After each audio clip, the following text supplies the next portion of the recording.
नमस्कार दोस्तों, रंगमंच कहानियों का में आपका स्वागत है। आइए सुनते हैं मुंशी प्रेमचंद्र की प्रसिद्ध कहानियों में से एक है चोरी। चोरी। हाय बचपन, तेरी याद नहीं भूलती। वह कच्चा टूटा घर, वह पुआल का बिछौना, वह नंगे बदन नंगे पांव खेतों में घूमना, आम के पेड़ों पर चढ़ना, सारी बातें आंखों के सामने फिर रही हैं। चमरौधो जूते पहनकर उस वक्त कितनी खुशी होती थी, अब फ्लेक्स के बूटों से भी नहीं होती। गरम पनुए रस में जो मजा था वह अब गुलाब के शरबत में भी नहीं। चबेने और कच्चे बेरों में जो रस था वह अब अंगूर और खीर मोहन में भी नहीं मिला। मैं अपने चचेरे भाई हलदर के साथ दूसरे गांव में एक मौलवी साहब के यहाँ पढ़ने जाया करता था। मेरी उम्र 8 साल थी। हलदर वह अब स्वर्ग में निवास कर रहे हैं, मुझसे 2 साल जेठ थे। हम दोनों प्रातःकाल बासी रोटियां खा दोपहर के लिए मटर और जौ का चबेना लेकर चल देते थे। फिर तो सारा दिन अपना था। मौलवी साहब के यहाँ कोई हाजिरी का रजिस्टर तो था नहीं और न गैर हाजिरी का जुर्माना ही देना पड़ता था। फिर डर किस बात का? कभी तो थाने के सामने खड़े सिपाहियों की कवायद देखते, कभी किसी भालू या बंदर नचाने वाले मदारी के पीछे पीछे घूमने में दिन काट देते, कभी रेलवे स्टेशन की ओर निकल जाते और गाड़ियों की बहार देखते। गाड़ियों के समय का जितना ज्ञान हमको था उतना शायद टाइम टेबल को भी न था। रास्ते में शहर के एक महाजन ने एक बाग लगवाना शुरू किया था। वहाँ एक कुआं खुद रहा था। वह भी हमारे लिए एक दिलचस्प तमाशा था। बूढ़ा माली हमें अपने झोपड़ी में बड़े प्रेम से बैठाता था। हम उससे झगड़ कर उसका काम करते। कहीं बाल्टी लिए पौधों को सींच रहे हैं, कहीं खुरपी से क्यारियां गोड़ रहे हैं, कहीं कैंची से बेलों की पत्तियां छाट रहे हैं। उन कामों में कितना आनंद था। माली बाल प्रकृति का पंडित था। हमसे काम लेता और इस तरह मानो हमारे ऊपर कोई एहसान कर रहा है। जितना काम वह दिन भर में करता हम घंटे भर में निपटा देते थे। अब वह माली नहीं है, लेकिन बाग हरा भरा है। उसके पास से होकर गुजरता हूँ तो जी चाहता है उन पेड़ों के गले मिलकर रोऊं और कहूँ, प्यारे तुम मुझे भूल गए लेकिन मैं तुम्हें नहीं भूला। मेरे हृदय में तुम्हारी याद अब तक हरी है, उतनी ही हरी जितने तुम्हारे पत्तों के निस्वार्थ प्रेम के तुम जीते जागते स्वरूप। कभी कभी हम हफ्तों गैर हाजिरी रहते पर मौलवी साहब से ऐसा बहाना कर देते कि उनकी बढ़ी हुई त्योरियां उतर जाती। उतनी कल्पना शक्ति आज होती तो ऐसा उपन्यास लिख मारता कि लोग चकित रह जाते। अब तो यह हाल है कि बहुत सिर खपाने के बाद कोई कहानी सूझती है। खैर, हमारे मौलवी साहब दर्जी थे। मौलवीगिरी केवल शौक से करते थे। हम दोनों भाई अपने गांव के कुर्मी कम्हारों से उनकी खूब बड़ाई करते थे। यूँ कहिए कि हम मौलवी साहब के सफरी एजेंट थे। हमारे उद्योग से जब मौलवी साहब को कुछ काम मिल जाता तो हम फूले न समाते। जिस दिन कोई अच्छा बहाना न सूझता मौलवी साहब के लिए कोई न कोई सौगात ले जाते। कभी सेर आधा सेर फलियां तोड़ ली, कभी 10-5 ऊख, कभी जौ या गेहूं की हरी भरी बालें ले ली। उन सौगातों को देखते ही मौलवी साहब का क्रोध शांत हो जाता। जब इन चीज़ों की फसल न होती तो हम सजा से बचने का कोई और ही उपाय सोचते। मौलवी साहब को चिड़ियों का शौक था। मकतब में श्याम, बुलबुल, दहियल और चंडुलों के पिंजरे लटकते रहते थे। हमें सबक याद हो या ना हो पर चिड़ियों को याद हो जाते थे। हमारे साथ ही वे पढ़ा करती थी। इन चिड़ियों के लिए बेसन पीसने में हम लोग खूब उत्साह दिखाते थे। मौलवी साहब सब लड़कों को पतंगे पकड़ लाने की ताकीद करते रहते थे। इन चिड़ियों को पतंगों से विशेष रुचि थी। कभी कभी हमारी बला पतंगों ही के सिर चली जाती थी। उनका बलिदान करके हम मौलवी साहब के रौद्र रूप को प्रसन्न कर लिया करते थे। एक दिन सवेरे हम दोनों भाई तालाब में मुंह धोने गए। हलदर ने कोई सफ़ेद सी चीज़ मुट्ठी में लेकर दिखाई। मैंने लपक कर मुट्ठी खोली, उसमें 1 रुपया था। विस्मित होकर पूछा, यह रुपया तुम्हें कहाँ मिला? हलदर, अम्मा ने ताक पर रखा था, चारपाई खड़ी करके निकाल लाया। घर में कोई संदूक या अलमारी तो थी नहीं। रुपये पैसे एक ऊंचे ताक पर रख दिए जाते। एक दिन पहले चाचा जी ने सन बेचा था, उसी के रुपये जमींदार को देने के लिए रखे हुए थे। हलधर को न जाने क्यों कर पता लग गया। जब घर के सब लोग काम धंधों में लग गए तो अपनी चारपाई खड़ी की और उस पर चढ़कर 1 रुपया निकाल लिया। उस वक्त तक हमने कभी रुपया छुआ तक न था। वह रुपया देखकर आनंद और भय की जो तरंगे दिल में उठी थी वो अभी तक याद है। हमारे लिए रुपया एक अलभ्य वस्तु थी। मौलवी साहब को हमारे यहाँ से सिर्फ 12 आने मिला करते थे। महीने के अंत में चचा जी खुद आकर पैसे दे आते थे। भला कौन हमारे गर्व का अनुमान कर सकता है, लेकिन मार का भय आनंद में विघ्न डाल रहा था। रुपये अनगिनती तो थे नहीं, चोरी खुल जाना मानी हुई बात थी। चचा जी के क्रोध का भी मुझे तो नहीं, हलदर को प्रत्यक्ष अनुभव हो चुका था।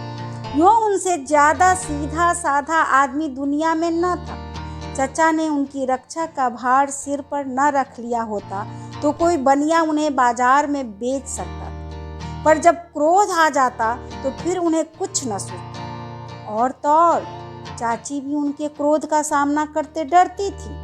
हम दोनों ने कई मिनट तक इन्हीं बातों पर विचार किया और आखिर यही निश्चय हुआ कि आई हुई लक्ष्मी को न जाने देना चाहिए। एक तो हमारे ऊपर संदेह होगा ही नहीं, अगर हुआ भी तो हम साफ इनकार कर जाएंगे।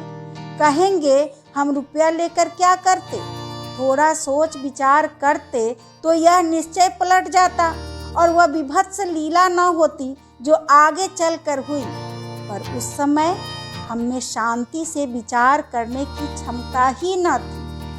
हाथ मुंह धोकर हम दोनों घर आए और डरते डरते अंदर कदम रखे। अगर कहीं इस वक्त तलाशी की नौबत आई तो फिर भगवान ही मालिक। लेकिन सब लोग अपना अपना काम कर रहे थे, कोई हमसे न बोला।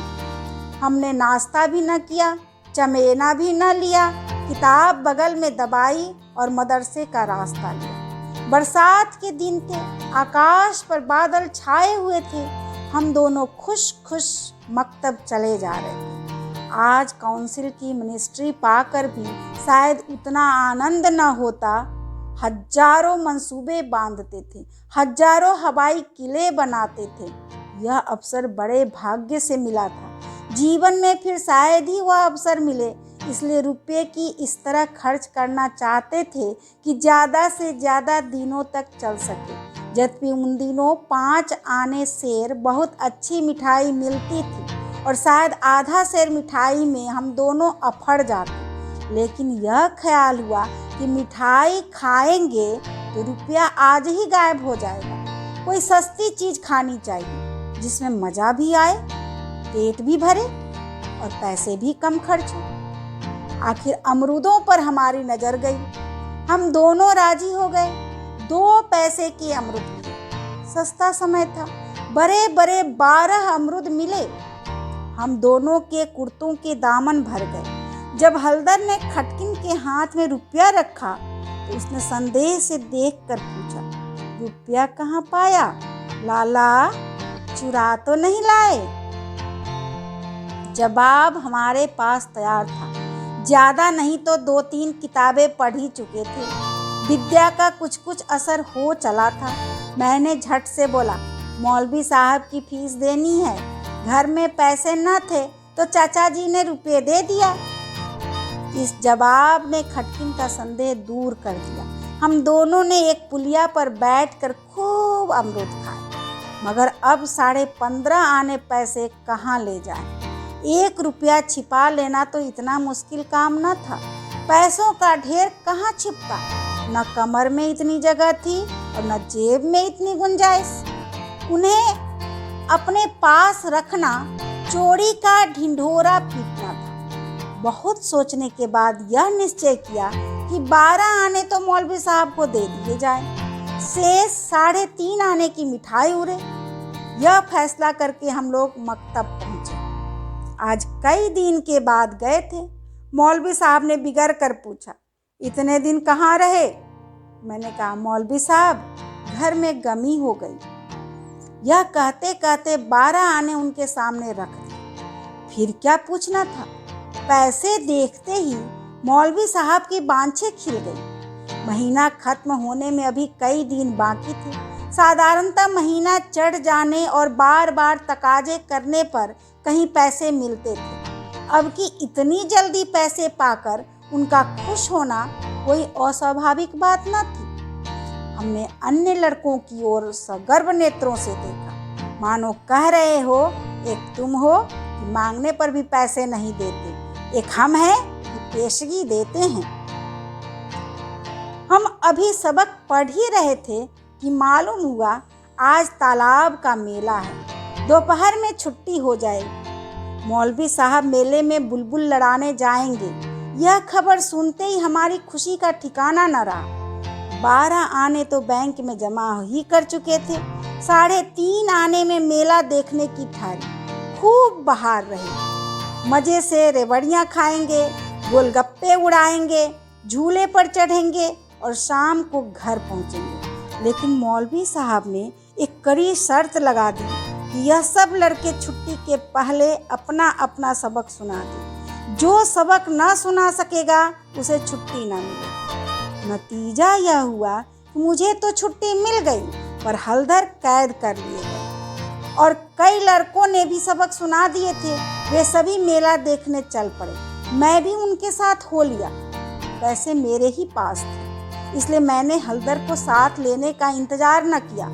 तय हो गया था कि वह छुट्टी पाते ही मेले में आ जाए और दोनों साथ साथ मेला देखें।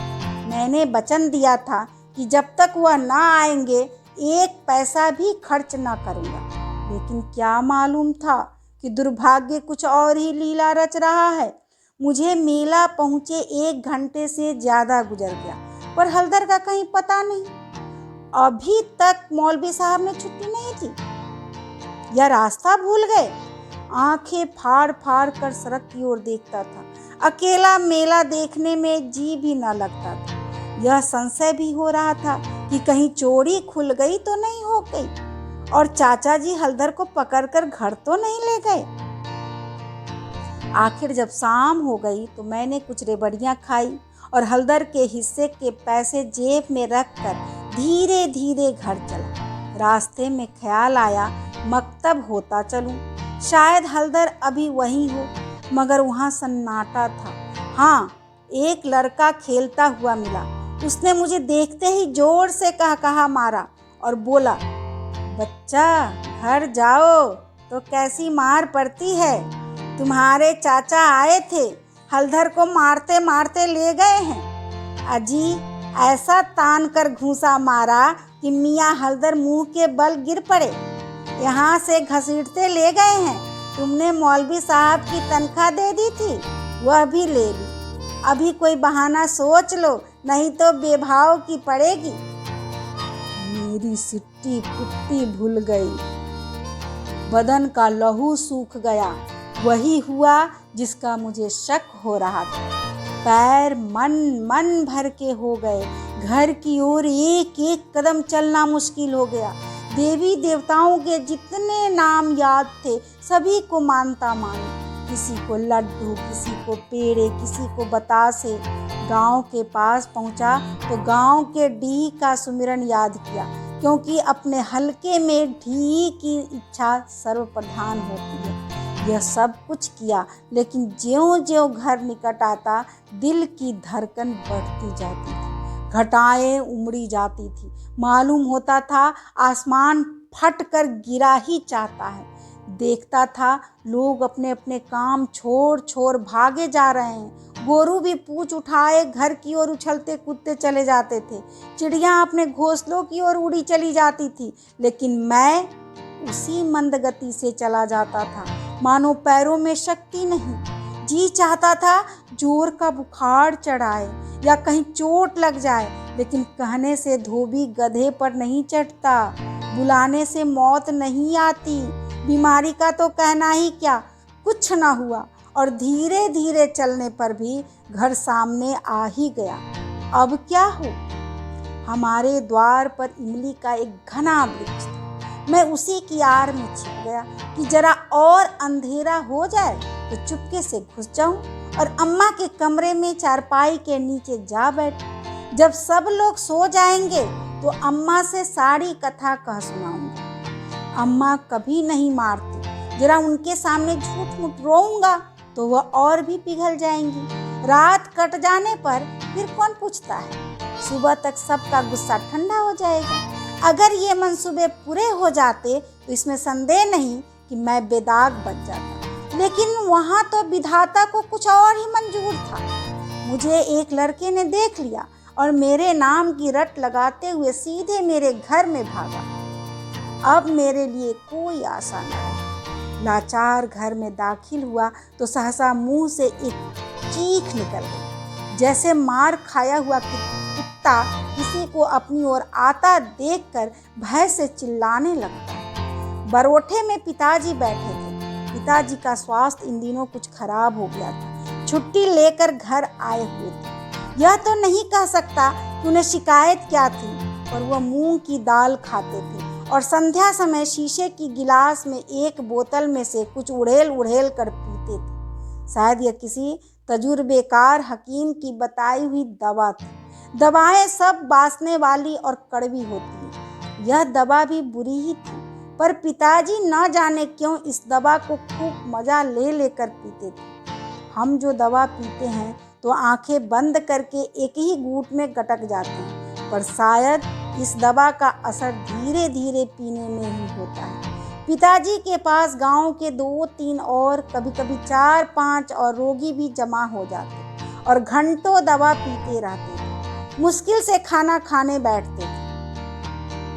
इस समय भी वह दवा पी रहे थे। रोगियों की मंडली जमा थी। मुझे देखते ही पिताजी ने लाल लाल आंखें करके पूछा, कहाँ थे अब तक? मैंने दबी जबान से कहा, कहीं तो नहीं। अब चोरी की आदत सीख रहा है। बोल, तूने रुपया चुराया कि नहीं? मेरी जबान बंद हो गई। सामने नंगी तलवार नाच रही थी। शब्द भी निकलते हुए डरता था। पिताजी ने जोर से डांट कर पूछा, बोलता क्यों नहीं? तूने रुपये चुराया कि नहीं? मैंने जान पर खेल कर कहा, मैंने कहा। मुंह से पूरी बात भी न निकलने पाई थी कि पिताजी विकराल रूप धारण किए, दांत पीसते झपट कर उठे और हाथ उठाए मेरी ओर चले। मैं जोर से चिल्ला कर रोने लगा। ऐसा चिल्लाया कि पिताजी भी सहम गए। उनका हाथ उठा ही रह गया। शायद समझे कि जब अभी से इसका यह हाल है, तब तमाचा पड़ जाने पर कहीं इसकी जान ही न निकल जाए। मैंने जो देखा कि मेरी हिकमत काम कर गई तो और भी गला फाड़ फाड़ कर रोने लगा। इतने में मंडली के 2-3 आदमियों ने पिताजी को पकड़ लिया और मेरी ओर इशारा किया कि भाग जा। बच्चे ऐसे मौके पर और भी मचल जाते हैं और व्यर्थ मार खा जाते हैं। मैंने बुद्धिमानी से काम लिया, लेकिन अंदर का दृश्य इससे कहीं भयंकर था। मेरा तो खून सर्द हो गया। हलधर के दोनों हाथ एक खंभे से बंधे थे। सारी देह धूल धूसरित हो रही थी और वह अभी तक सिसक रहे थे। शायद वह आंगन भर में लोटे थे। ऐसा मालूम हुआ कि सारा आंगन उनके आंसुओं से भर गया है। चची हलधर को डांट रही थी और अम्मा बैठी मसाला पीस रही थी। सबसे पहले मुझ पर चाची की निगाह पड़ी। बोली, लो वह भी आ गया। क्यों रे, रुपया तूने चुराया था कि इसने? मैंने निशंक होकर कहा, हलधर ने। अम्मा बोली, अगर उसी ने चुराया था तो तूने घर आकर किसी से क्यों नहीं कहा? अब झूठ बोले बगैर बचना मुश्किल है। मैं तो समझता हूँ कि जब आदमी को जान का खतरा हो तो झूठ बोलना क्षम्य है। हलधर मार खाने के आदी थे। 2-4 घूंसे और पड़ने से उसका कुछ न बिगड़ सकता था। मैंने मार कभी न खाई थी। मेरा तो 2 ही 4 घूंसों में काम तमाम हो जाता।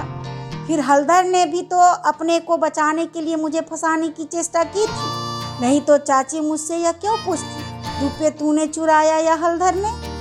किसी भी सिद्धांत से मेरा झूठ बोलना इस समय स्तुत्य नहीं तो क्षम्य जरूर था। मैंने छूटते ही कहा, हलधर कहते थे किसी से बताया तो मार ही डालूंगा।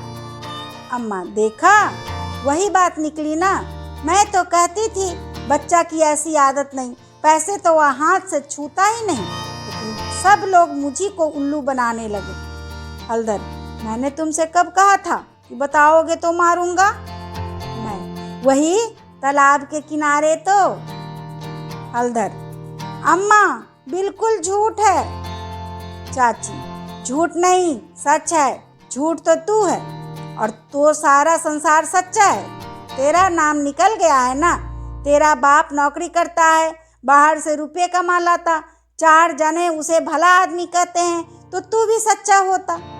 अब तो तू ही झूठा है। जिसके भाग में मिठाई लिखी थी उसने मिठाई खाई, तेरे भाग में तो लात खाना ही लिखा था।